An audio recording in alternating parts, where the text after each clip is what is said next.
Hello बच्चों, आज हम इस प्रैक्टिकल क्लास में सिलेंट्रेट्स का अध्ययन करेंगे। सिलेंट्रेट शब्द ग्रीक भाषा से लिया है, जिसका आशय है खोखली गुहा समान आंत्र वाले प्राणी, और इसे निडेरिया नाम भी दिया गया है। ल्यूकार्ट ने सिलेंट्रेटा नाम दिया था और बाद में इसका नाम एक निडेरिया भी रखा गया, क्योंकि ऐसा कि आपने थ्योरी में पढ़ा है, इसमें दंश कोशिकाएं पाई जाती हैं, जिस कारण इसका नाम निडेरिया भी रखा गया। अब देखिए बच्चों, मैंने प्रैक्टिकल के हिसाब से सिलेंट्रेटा का एक चार्ट आपको बना के यहाँ पे दिया है। आप अगर इस चार्ट को भी पूरा याद कर लेंगे तो मुझे पूर्ण विश्वास है कि आपको स्पॉटिंग में जरा सी भी दिक्कत नहीं आएगी, क्योंकि आपके जो सिलेबस में एनिमल है उन सभी के ऑर्डर्स इस चार्ट के अंदर आपको नज़र आ जाएंगे। जैसे कि फाइलम देखो बच्चों, सिलेंट्रेटा, क्लास हाइड्रोजोआ, फिर दूसरी क्लास है साइफोजोआ, और फिर तीसरी क्लास है एंथोजोआ।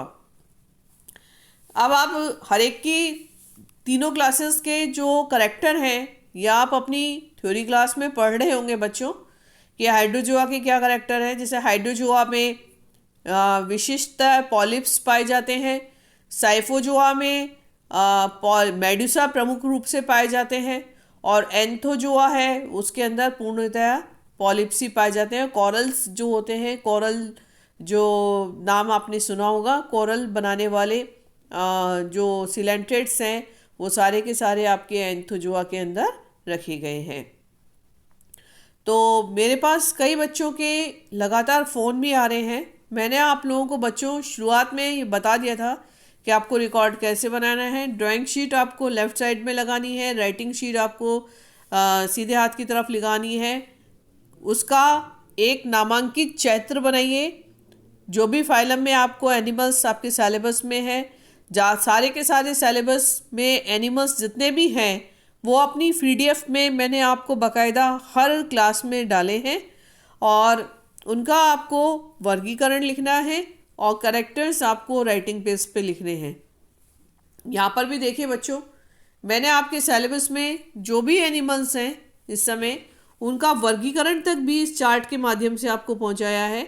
जैसे कि देखो, आप इसमें ऑर्डर हाइड्रो आइडिया, अगर आप एक ऑर्डर हाइड्रो आइडिया याद कर लेते हो तो आपके 3 एनिमल्स निकल जाएंगे, हाइड्रा, ट्यूबुलेरिया और ओबेलिया। फिर दूसरा ऑर्डर आप याद करते हो हाइड्रो कोरेलिना, तो ये मिलीपोरा का ऑर्डर है। और तीसरा ऑर्डर आप याद करते हो साइफिनोफोरा, तो ये आपके 4 एनिमल्स का ऑर्डर है, डाइफस, फाइसेलिया, पॉर्पिटा और वेलेला।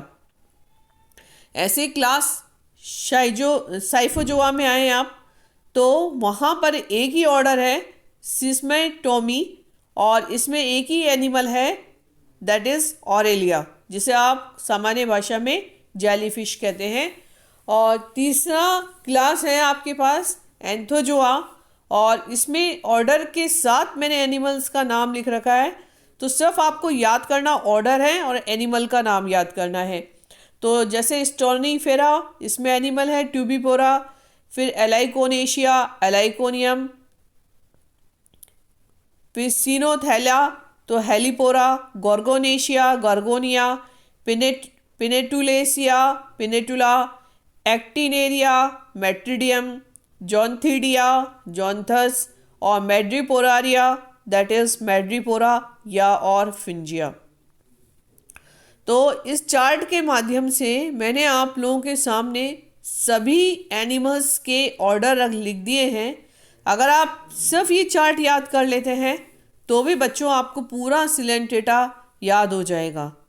तो मुझे उम्मीद है बच्चों कि आप ऐसा ही करेंगे जैसा मैंने आपको इंस्ट्रक्शंस दिए हैं।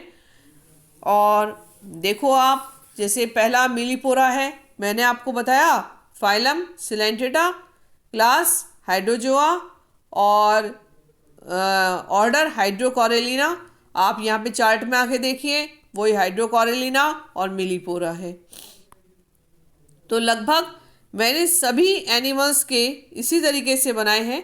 फाइसेलिया जैसे आप पढ़िए, देखिए, phylum Coelenterata, class Hydrozoa, order Siphonophora. आप इधर आइए, चार्ट में देखिए साइफोनोफोरा और फाइसेलिया। फिर हम एक आ रहे हैं एनिमल पे, ये है वेलेला। तो phylum Coelenterata, Hydrozoa, siphonophora, same आप यहाँ पे आ जाइए वेलेला। अब ये जो एनिमल्स हैं इनके आप जो आपके सामने एनिमल्स दे रखे हैं, अब आप आइए देखिए, फाइलम सिलेंटेटा, साइफोजोमा और सीमोस्टोमिया। सेम चार्ट पे आइए और चार्ट के अंदर आपको दिख जाएगा साइफोजोआ, सीमोस्टीमिया और ऑरेलिया। अब इन एनिमल्स में आपको जो भी पॉइंट महत्वपूर्ण लग रहे हैं कि ये पॉइंट हमारे काम के हैं, जैसे फॉर एग्जाम्पल एलाइकोनियम, इसे मृत मनुष्य की अंगुलियों के कहा भी जाता है। तो इस तरीके का कोई पॉइंट आपको नज़र आता है तो आप उसको नोट डाउन रिकॉर्ड में कर लीजिए। एक बार आप सारे इनको पढ़िए और इसमें से जो महत्वपूर्ण पॉइंट आपको समझ में आते हैं उनको आप लगातार नोट करते जाइए। अब जैसे पेनिटुला है तो फाइलम सिलेंटेटा, क्लास एंथोजुआ, ऑर्डर पेनिटुलेसिया। आप देखिए यही सेम टू सेम मैंने चार्ट में भी आपको दे रखा है, तो आपको कहीं जाने की ज़रूरत नहीं है। ये देखिए पेनिटुलेसा। तो आप इस चार्ट को अगर पूरा याद कर लेंगे तो आपके सिलेबस में जितने भी एनिमल हैं उन सभी एनिमल्स का वर्गीकरण आपको याद हो जाएगा। तो ये पूरा सिलेबस के हिसाब से मैंने आपको पूरा दिया है। इसमें देखो एक आपको और करना है, ओबेलिया मेडुसा। इसकी परमानेंट स्लाइड भी बनानी होती है।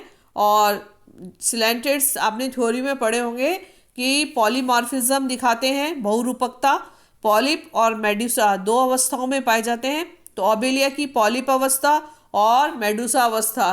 तो ये तो देखिए ओबेलिया कॉलोनी है, देखिए आप, ये जो ओबेलिया कॉलोनी है ये पॉलिप स्टेज में है और ये ओबेलिया का मेडुसा स्टेज है। क्योंकि रिप्रोडक्शन के लिए ये एसेक्सुअल रिप्रोडक्शन के लिए पॉलिप से मेडुसा में बदलते हैं और सेक्सुअल रिप्रोडक्शन के लिए मेडुसा से पॉलिप के अंदर जाते हैं। तो ये पूर्ण परिवर्तन जो हैं इनके पॉलीमॉर्फिज्म को दर्शाते हैं। तो ये सारा का सारा मैंने आपको एक चार्ट के माध्यम से सिलेंटेटा का वर्गीकरण भी दिया है और आपके सिलेबस में जो भी एनिमल्स हैं वो सारे के सारे इसके अंदर दिए हुए हैं। तो उम्मीद है बच्चों आप इसको रिकॉर्ड पे यथाशीघ्र कर लेंगे और रिकॉर्ड को कंप्लीट करने का कार्य समय के अनुसार पूर्ण करेंगे। Thank you.